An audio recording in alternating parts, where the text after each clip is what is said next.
Welcome back to our channels, Warriors. We are still growing. If you haven't smashed that subscribe button, go ahead and hit it right now. We got a lot of big things coming up in the near future, right? Including one later today.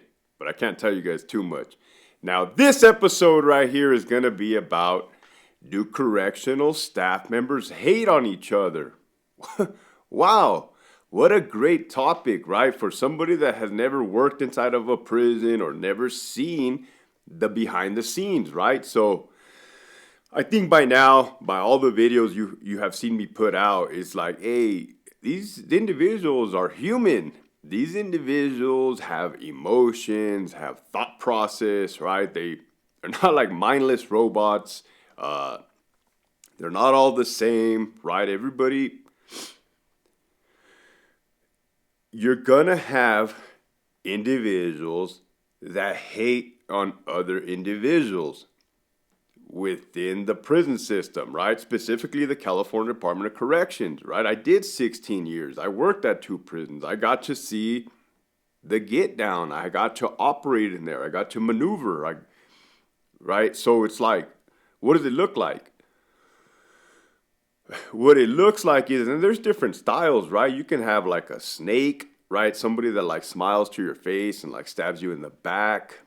You can have like somebody that, talks bad behind your back. And then when they see you, everything's all cool. Hey, what's up, homie? Damn, my boy. So that's kind of what it looks like, right? But there's something called the art of smutting up. Man, I hated this. I hated this style. A lot of people have it. Some people have it.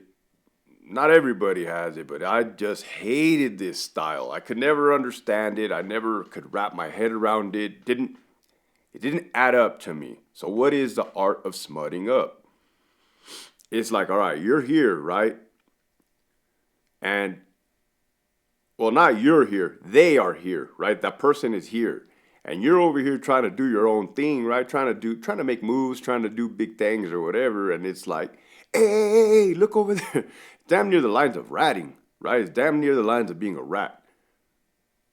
But the way they disguise it is different. So it's like, hey, look over there. Like this person fell short here. This person is messing up there. This person is just like, hey, man, if you don't start minding your own damn business, you're going to have problems, right? And we're peace officers. There's rules. There's certain, like, I think you guys don't see us act on these things because we can lose our jobs, right? The job, like, hey, man, you batter another member of the department.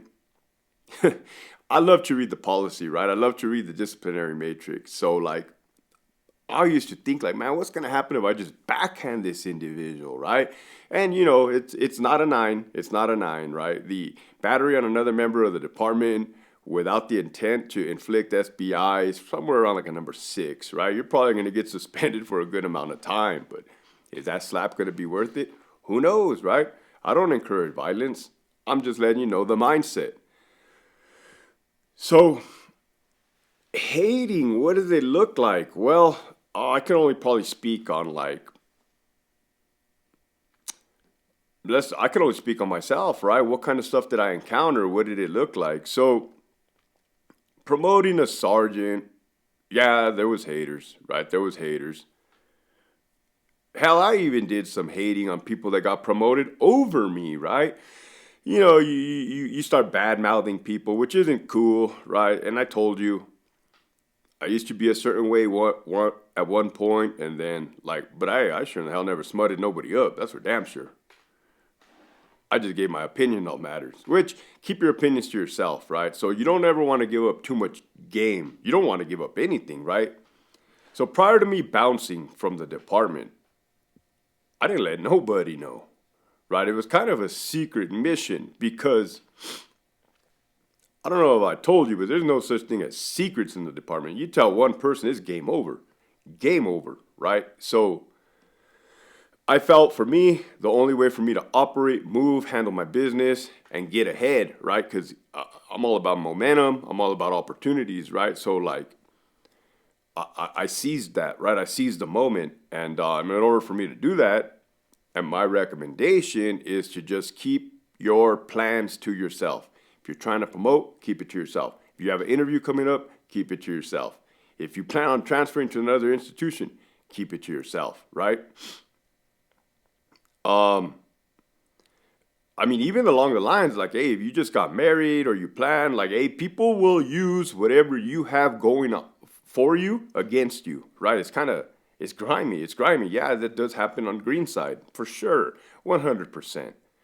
As a supervisor, one thing I always, as a young cop, one thing I was taught is you never badmouth your partners in front of inmates, and that's the truth. As a supervisor, I used to preach that to the staff, right? Coming from the understanding of like, hey, bad mouthing is going to get done, just don't do it in front of the inmates. But hey, there's institutions that I've been to where, you see it, right? And it's like, man, that should not be happening, right? It should not be happening. So yeah, when it was discovered, right? When my plan and everything was strategic, right? Even up until this point, it's strategic. I mean, your boys right now just waiting to see what Sacramento does, right? Still, they don't do nothing. They don't do nothing. They make a move. I make a move. It's that easy, right? So,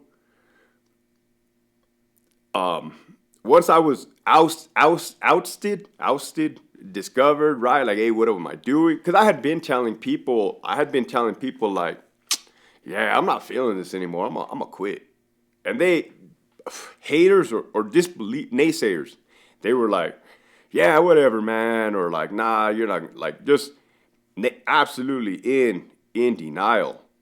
And you have to realize when people hate, I hate using that word, but when people hate, right? Because a lot of the times it's their shortcomings or their insecurities projecting onto you, meaning they can't see themselves leaving, so they project that onto you, thinking like you can't leave. Well, anybody can do anything, right? And this isn't a like motivational speech. This is anybody can do anything that they want. You have to be strategic about it, right? I think that's why some people, their downfall is they gave up too much information, like because I've been victim to it, right? I told you guys on my Instagram, Hector__Bravo, that I interviewed for parole agent 3 times, parole agent out on the streets. And well, there was this captain, God, she's lucky I don't make a video about her, but that's not my get down. She was just mean. Wow. So she connected to somebody in parole. So like she made a phone call. That's all it takes. People will make phone calls. People will go out of their way just to not have you succeed. Just listen to what I'm telling you, especially if you're new, man, you think you got friends, you think you got buddies. Like that's something that my dad always instilled in me. Whether I took his advice or I didn't, but he's like, hey, I have coworkers, and that's a line that you got to kind of draw. The people you let in your inner circle, yeah, I got some tight homies. I got like brothers, right? Like, but the weeding out process is gonna be challenging. It's gonna be you're going to get hurt along the way. For sure, you're going to get hurt along the way. And I got a daughter, so it's like, hey, how do I explain this to her? It's like, I just got to let her go through it, right? Experience it. But that's what that looks like, the hating in the department. It's like, so once I was ousted and they saw that I had a plan in motion, then the script flip. It's like, oh, wow. Well, why are you doing this now? And that's kind of what made me sick. It's like, why are you doing this now? You had all this time. It's like, homie, have you not seen the emails I used to fire off at these managers? Oh, it was beautiful artwork, right? Like I said, I used to back these managers into a wall, right? Like, hey, here's policy. Here's you lying, less than truthful, 9 on the matrix, dishonesty. And this is what I got for you. And they used to just get the chessboard and smash it on my head. After enough times, I was over it. It's like, nah, there's one more move on the board that you guys are not seeing, right? It's going to cost me, but it's for me to remove myself from the game, right? And get at them this way. which is goddamn brilliant if I do say so myself. But I achieved that because I kept that shit low key for 4 months. 4 months I started my grind, and then that's when I was discovered, right? So be careful on who you give information to. Not everybody's on your team. People will. People will go out of their way to watch you fail, right? So that message was a message in itself. I'll probably have to do a part 2 because there's so many different grimy ways. Watch the show Game of Thrones. All right, it's not a promotion. It's more of a reality. Keep pushing forward.